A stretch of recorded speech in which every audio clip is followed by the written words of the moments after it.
arịsị agọrọ Chukwu. High tension. Ihe nna gị gbara ụgbọ ịfụ nwaanyị n'ụzọ tupu ị gbaa ya asa burugodo ụzọ jụọ ya ma ọmụ onye a na-akpa ekehit.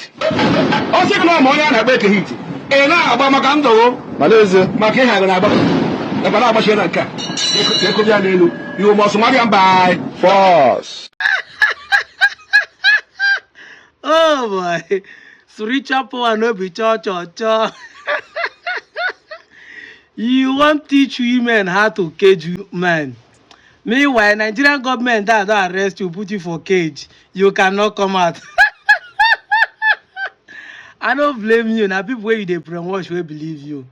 Have you asked yourself as a woman that is believing these people, why is it now only men will get Corolla and maybe small tiny Camry? Now you they feel cage. Why you no feel use this charm?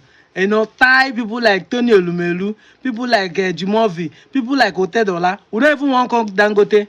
Now, poor men, now you know they tie. Let me tell you, toasting a woman is directly proportional to the relics in your mouth, indirectly proportional to the money in your pocket, and inversely proportional to how you look. Your physical look, your dressing, and your perfume. Now, what do women they treat for? No be charm, no spiritual power anywhere to hold man or woman down. I'm out of here, John.